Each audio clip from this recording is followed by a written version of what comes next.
Ready. Yeah. Okay. Hey, everyone. Welcome to another episode of the Rhino Show podcast. Oh, it is 2018. We are starting off with the Denzel Washington quote.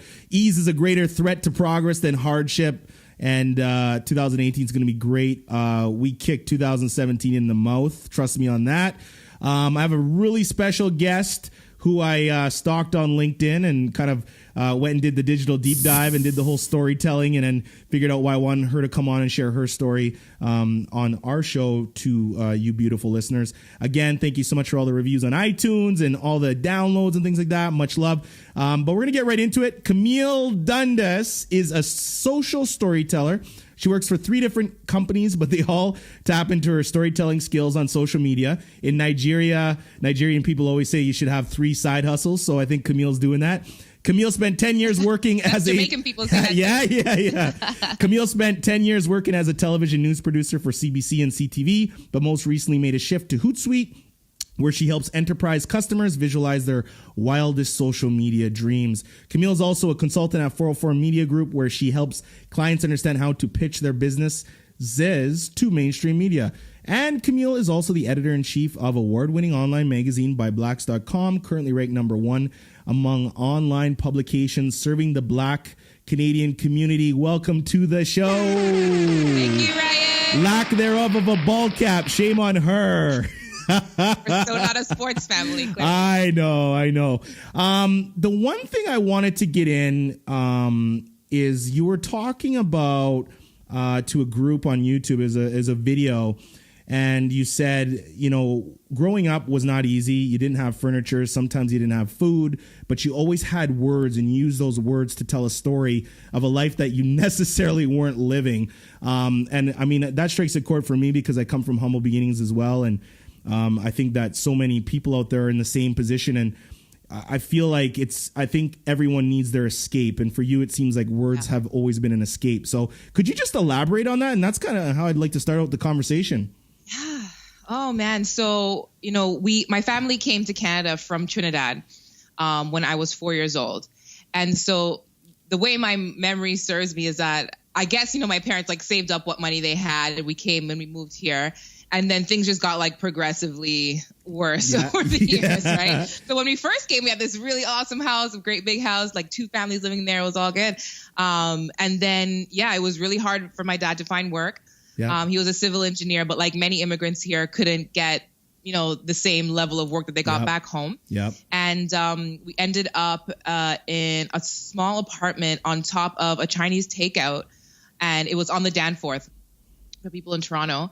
I sometimes drive past there, and I go back, and I took my husband there once, and I'm like, this is where I grew up. And then I'm like, oh, let me show you around the back. He's like, can we just leave now? It was that traumatic. How does it make you feel though when you go back? How does it make you feel though? I mean, those are, because when I think of things like that, maybe to give you context, when I was 13, my mom was a single mom. My mom passed away. So my dad is Jamaican, who I never really had any relationship with, and my mom was German.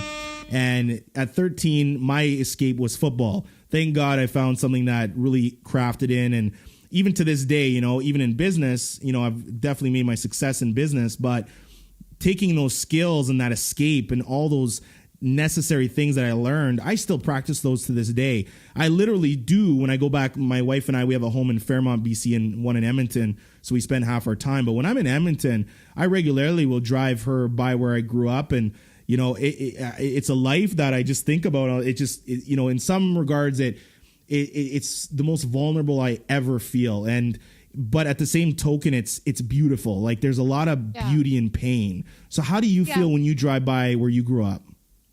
You know what? I feel like it amazes me, because at that time when I was growing up there, I didn't feel like I was having a bad life. You know what I mean?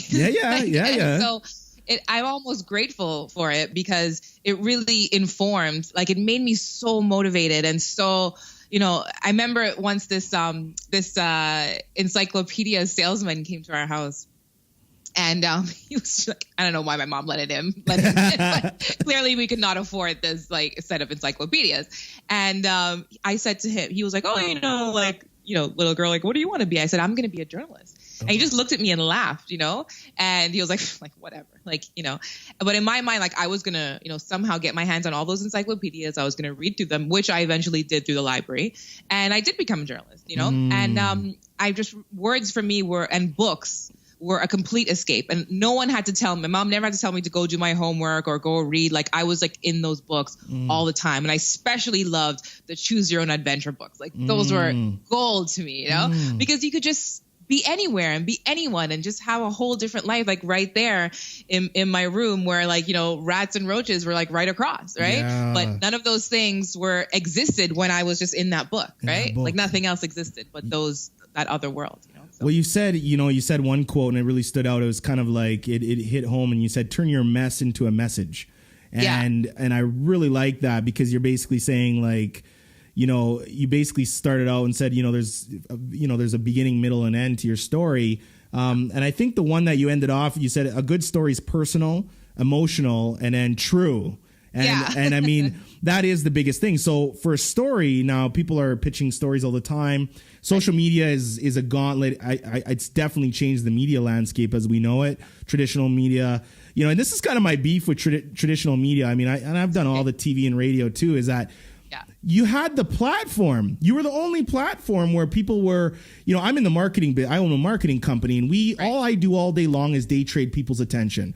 Attention is the arbitrage. Attention is the currency in which Facebook operates, Instagram, everything out there. Now, the traditional media, and you got all the old school producers, and I kind of say the gray haired dudes and all these guys, they just got, they could have created Facebook. They could have came out of the game. And by the time it happened, I feel I don't want to say it's too late, but wow, it's different, right? It is. It is. Yeah, it is. Now, I love the fact that when I talk to somebody who it was an anchor before or a producer, the one thing that I love that you guys have, and I think you have it on anybody else, is you know how to tell a story. And as a marketer, we're trying to get clients to learn how to tell a story. A story's not come buy my shit. That's not a story. It's not compelling. You sound like everybody else. So my husband and I, we have a publicity firm. Yes. Right? And so the number one, people always ask me, what's the number one challenge? And the number one challenge is actually with getting clients to want to tell their story. Yes. Because when I'll interview them before we write the press release and before, you know how it goes, right? Yep. And then the thing that will stick out to me is the thing that they least they didn't come. They're like, I didn't come here trying to talk about this, girl. Yeah. I'm like, no. We need to talk about that. Yeah.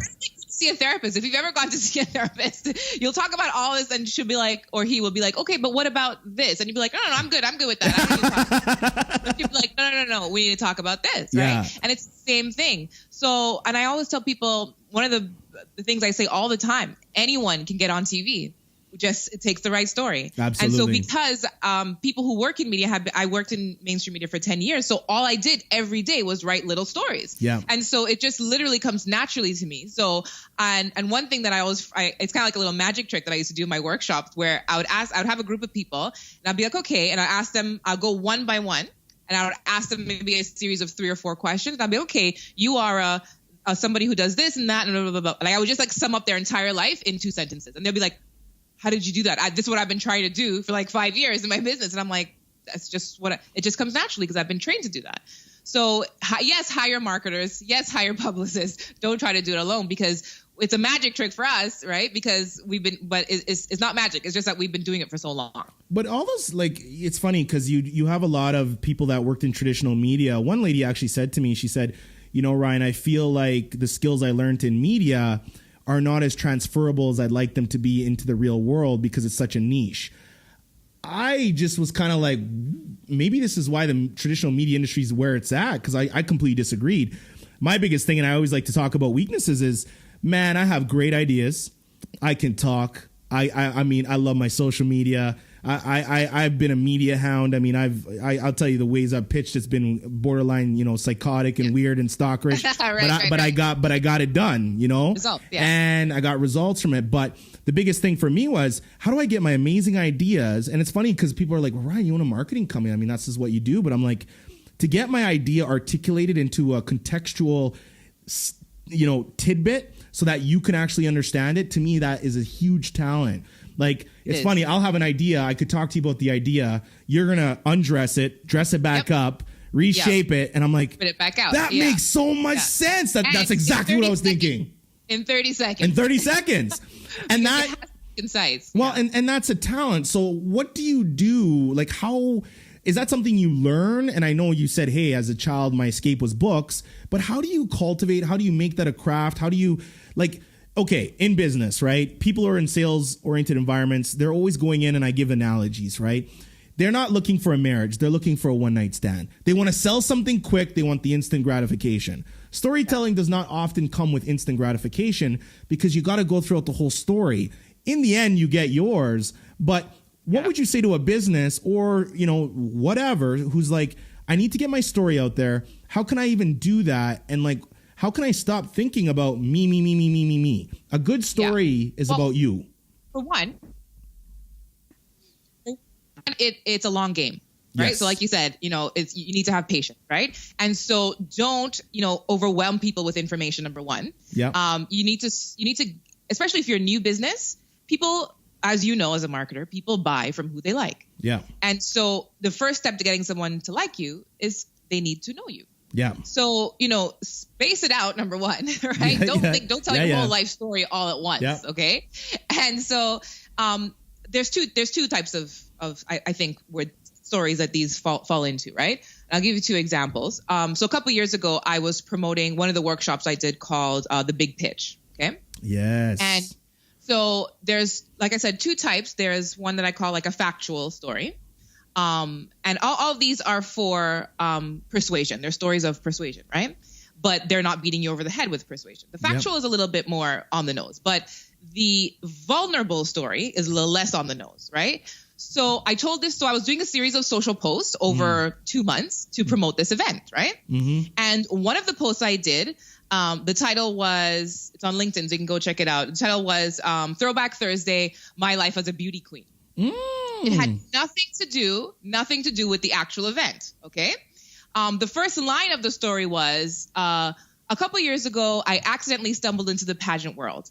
It's funny how something so focused on the surface taught me how to keep it real. My demographic is going to click on that. Mm-hmm. Okay. And so I went on to tell the story about how I became this accidental beauty queen and how, you know, it taught me so much about being myself and this, and this, whatever. And it had nothing to do with the event, but it had to do with people get me being vulnerable. I'm putting up a picture of myself in a swimsuit, something I never really wanted to do. And I told the whole story about that and blah, blah, blah. Right. Yep. And so people loved it, right? Because it's just a moment of vulnerability and of women, you know, connecting with the insecurities of another woman. Yes. Okay. Yes. Now, generally speaking, if people are insecure about certain things, they don't want to share them, right? Correct. But it's like I said, it's just about people getting to know me, and they're like, oh yeah, I remember that girl who said that story. Oh yeah, that was cool. You know, she seems pretty cool. I'll go to her event. You know, so it had nothing to do with the actual event, but I told that story during the promo time frame of that event. The second story was a factual one, which is where I spoke to a friend of mine who became a contributor to the show I was working on at the time at CTV. And I asked her for a few statistics on how she saw her business grow after her first appearance on the show. And she told me that she saw a 300% increase to her website traffic. And she got 100 new subscribers to her newsletter 3 hours after she appeared on the show. So I just told that story, and it was a very 2-paragraph story. And that's a more factual story that will convince someone to be like, oh wow, I need to know how to do that, right? And that goes for any industry. I have a friend who sells insurance, and she told me a story about I have loads of insurance, okay? And she told me this story about a friend of hers who a wealthy guy, he owned motorcycles, cars, apartments, etc., died unexpectedly. And after the government came in and took their death tax, which I actually knew nothing about, I felt really dumb afterwards for not knowing about death tax. She said that his family had barely enough money left over just for the funeral. And I was like, what? I bought insurance from her the next day. Okay, I changed over all my stuff. Insurance from her. I lost a bunch of money. I had to cancel the plans that I had, and I bought them from her because that story convinced me. I'm like, damn, I don't want that to happen to my kids. No, I don't want that. Yes. And I was like, so that just gives you, just some quick examples of how storytelling sells. Like, I'm actually developing. Go ahead. Do you think that the traditional way of telling a story based on the production of the TV and the radio, you've never had better tools to tell a story with social media and digital? I mean, you can break it in 6 seconds. You can break it in 15 seconds. You can give a whole story on Instagram leading up to everything. So how have you transferred your traditional storytelling formats into a digital world? And which one do you think is better?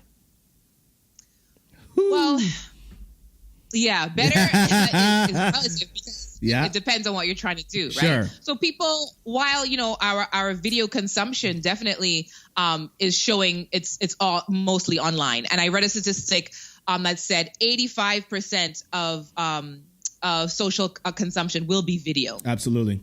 In the next year or so, right? Absolutely. So for sure, you need to be doing more video, but people will still, watch traditional documentaries. Like I'll still go onto Netflix or wherever and watch like a 2-hour documentary, right? Yep. Which is still on the traditional side. Yep. But then your day to day, the ads that I will click on are always video storytelling. You know what I mean? And people gotta know, it doesn't have to be. I think I don't do as much video because I feel like I have that TV perfectionist mentality, and so I need it to look a certain way, and clearly I don't have a camera crew following me around. The lower third, you need the lower third, you need the little thing. Okay, but it has to be perfect, right? Okay, but here's the thing. Listen to this, okay? In marketing, right? Ego is the enemy, and if you want to read a book called "Ego is the Enemy" by Ryan Holiday. It's an amazing, fascinating book. Okay, now, what's amazing about this is, for instance, I started this podcast. I am not a professional podcaster or audio engineer, but I can learn almost anything, right? I like the Breakfast Club. I'm like, they use the microphone. I want the best microphones, blah, blah, blah. Right. Now, the reason podcasts are massive, but are going to become even more massive is I am not so arrogant to think that you want to watch my video. But as you get off your headset right now, you're going to go pick up your kids. You're not going to watch a video. But you could be having my podcast rolling on your phone, in your car, and listening to it and passively consuming. Passive consumption. If you like something that I said in my podcast, you can rewind and you can play it on your own dime. This is why TV and traditional has kind of really like sucked wind, because the moment you interrupt somebody, like those banner ads, right? You're on a little app or you're doing something. How dare you try to interrupt my time with your stupid, shitty banner ads? Because you're so egotistical to think that I actually want to click on that shit. I don't want to click on that. We are in a world that I only want to do things when I want to do them. So if I'm going to be a content curator or creator, I have to always assume that it's all about you, nothing about me. And I want to make sure that when you hear Ryan, I'm not stealing your attention. You're choosing to give it to me, and you can listen to it passively. Exactly. And video is still going to have a lot of challenges because, for example, now everyone's getting annoyed because all the videos on Facebook have ads 15 seconds into. Boom. And I'll tell you, once I see that little alert that says ads starting in 6 seconds, I click off and I don't watch the rest of the video. I just can't commit. I'm going to watch the first 15 seconds and that's it. Yeah. And coming from somebody who's coming from the traditional media and producing, I mean, look how many ads are in a commercial, look how many commercials are in a piece of content, right? And now look what you're doing. You're creating your own ecosystem so that you don't even have to see the ads, right? Yeah. Pitching. Now you have ByBlacks.com, and I feel like this is a really interesting topic because Black Canadians, I really feel, is unified. And is it Justice Dawn McLeod? I seen something about Justice Dawn McLeod. Does that name ring a bell? On ByBlacks.com? Did I lose you, Camille? I see you, but I don't hear you. Camille, did I lose you? Are you still there? Yeah, I'm still there. I feel like I lost you for a second. How about now? Yeah, it said something about the connection. So okay. No, I can hear you now. Okay, I'm cool. good now. Sorry about that. So I was just talking about ByBlacks.com. Now you had, I think I seen something like Justice Don McLeod. He's involved with that or some sort of mentorship, right? Well, we did a story on, he just started the Federation of Black Canadians. Yes. So we did a story on that. So they just had a big launch a couple weeks ago. So yeah. How do you feel about, my opinion on this right now is I feel like Black Canadians, especially in Canada, I I don't feel like there's as much unity as there should be. And here's what I mean by this is, it's funny, right? We kind of are, multifaceted, right? I always say, like, don't pick one lane and subscribe to it. You can be multi-talented, right? Sure. With Black Canadians, I love what you're doing, because the first thing that stood out was, okay, this is another platform or avenue in which, you can have a group of, Black Canadians kind of mix in and support one another. I feel like that's definitely, there's a big hole, especially in Canada, for that. I feel like, all of a sudden I'll be talking to somebody and I'm like, oh man, is this a Black, you own the restaurant? Oh wow. And I wasn't aware of this. So it's almost like, you kind of you keep that low hustle and you kind of, fly under the radar. What is ByBlacks.com? Like, what is the whole motivation behind this? Well, for me, it was filling a gap in terms of how our community is covered in mainstream media. Yeah. So, having worked in mainstream media, I saw this firsthand where, we're either covered like in crime section, or we're covered as the exceptions, right? Yes. So you're like, hugely successful, right? But there's a lot of people in between there who are doing amazing things with their lives and with their businesses, entrepreneurs, like artists and, small business owners and all kinds of people, charities, nonprofits, etc. And so these people will hardly ever get mainstream media coverage, right? And I'm like, but why? So why shouldn't there be a place for us to see only positive reflections of ourselves? And it really worked, because especially one of our biggest campaigns was the Black History 365 campaign, where we committed to do one post every single day about Black Canadian history, not American. And the moment that ended, it was 1 year, and everyone was like, we need more, like, please start this over. And somebody even recognized their great-great-grandparents in one of the photos that we posted. Wow. And it showed me that Black Canadians were so hungry for this type of information to see themselves positively reflected in the national consciousness, right?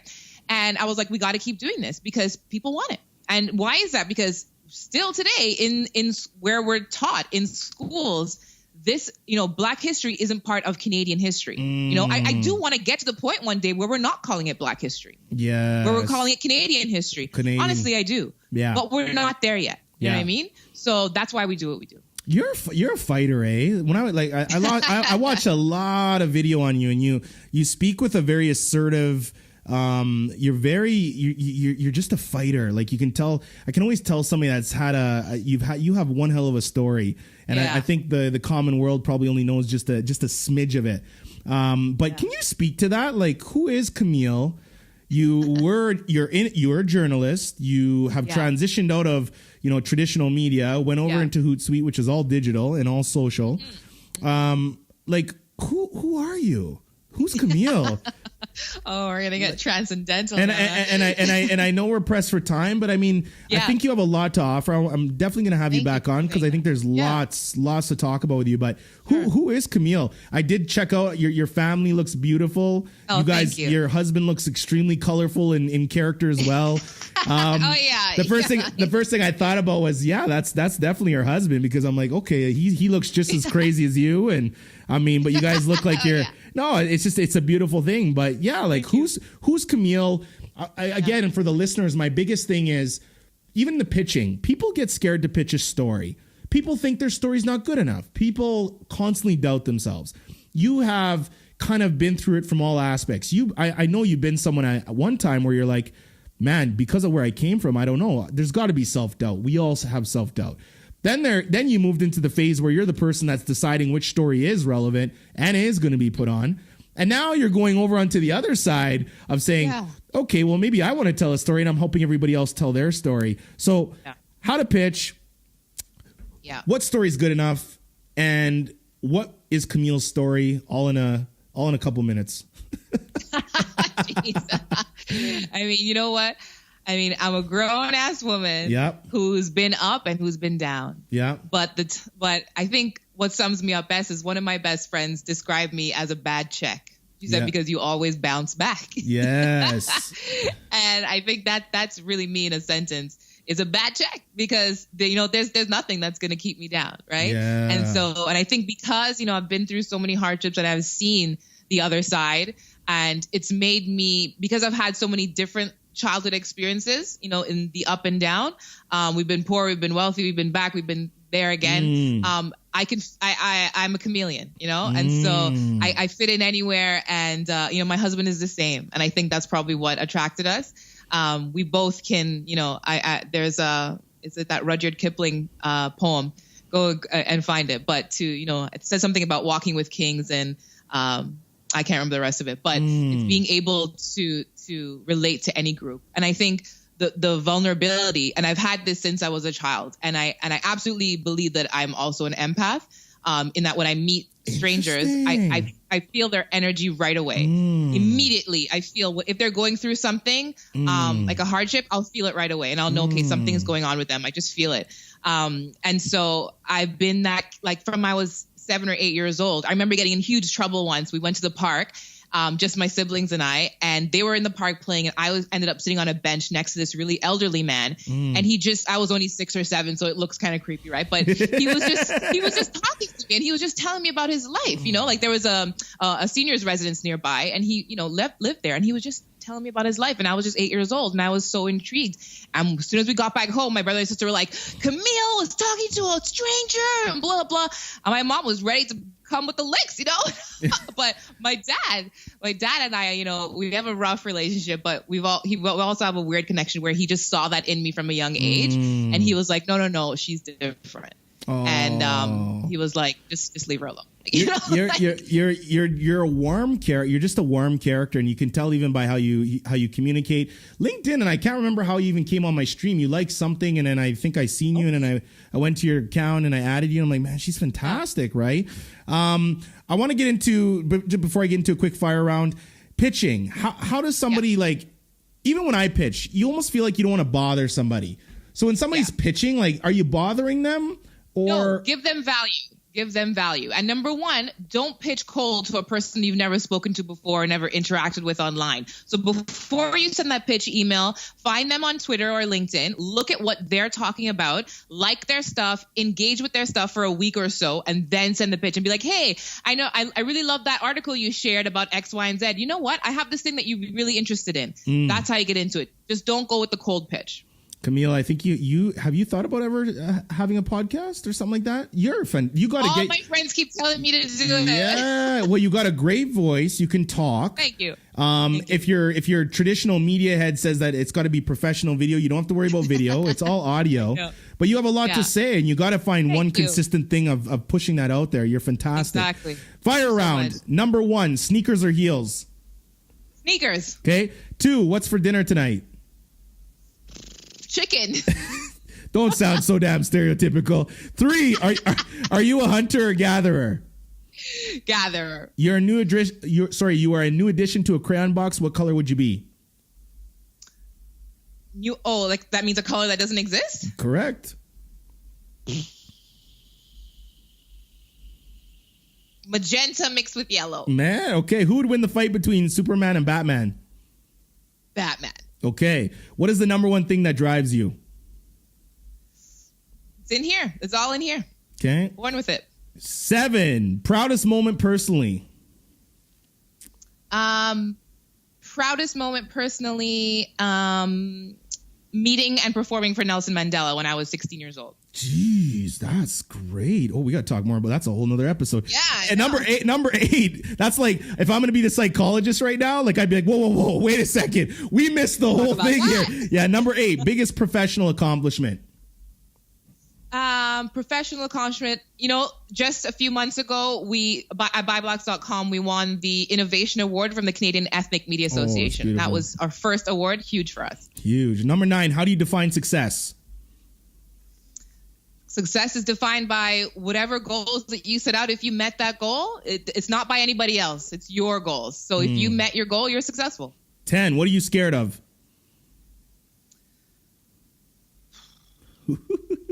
I'm scared of dying without accomplishing the things that I wanted to do. Okay. That's what I'm scared of. Do you have a role model? Yeah. My role model, you know what? My 6-year-old son is my role model. Okay. He is so honest, and he is so kind, and he's the best. I really try to roll. It sounds weird, but no, he'll be like, Mom, why do you have to be on your phone all the time? Mom, why don't you do this? Mom, why don't you do that? I'm like, you know what? You're right. Everything he says is always right. You are on your phone a lot though, eh? Your response time is really good. Like because I'm like, man, you're 2 hours ahead of me, and you're like, boom, boom, boom, boom, boom. I'm like, man, she got to go to bed.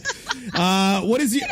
Yeah, I'm like, I always picture people too, especially when you're married. It's kind of funny. I'm like, because I just picture like when somebody's messaging you back at like 10 o'clock at night or 10:30, I'm like I just picture weird things like her husband's wearing pink slippers and he's wearing like a white shirt, and then she's sitting there and her kids like, because you could just imagine like the state of their like what they're like. It's 10 o'clock at night, right? But anyways, what is your favorite thing to do? We'll talk about that in the next one too. What is your favorite thing to do non-work related, non-professional, non-goals? Just what's your favorite thing to do to kick it? I love my husband is a DJ by hobby, and I love when he plays all my favorite 90s tunes, and I sing along at the top of my lungs to like Whitney and Mariah. That's what I love the best. Yes. When you think of Toronto, what's the first word that comes to mind? Center of everything. Oh, geez. Yeah, you Torontonians, eh? What? Yeah, I know. God loves a humble man, so I'm going to play the humility card on this one. No ego. Ego is the enemy. 14. One piece of advice you would give someone who's scared shitless. Feel the fear and do it anyway. Okay. 15. When you hear the word star, what is the first thought that comes to mind? Power. Okay. Camille, this has been another amazing episode. I think we could talk for hours, so we're going to have you back on. How can people reach out to you and say hi and see all the initiatives and great things that you guys have going on? Find me on the Twitter at Camille Dundas or at ByBlacks.com. Or if you want to talk about work, hit me up on LinkedIn. My Instagram is purely fun. So okay. Hey everyone, thanks so much for listening to another episode. Please rate us on iTunes, Google Play, Stitcher, SoundCloud. We appreciate all your support. Again, this podcast has been an amazing initiative. Definitely, we are at a level that I would not even imagine, only at the level that we are, but many more to go. Camille, thank you so much for coming on the show. I will be staying in touch with you and send you all the links when everything is up, okay? Absolutely. Tell your husband I say hi. See you later.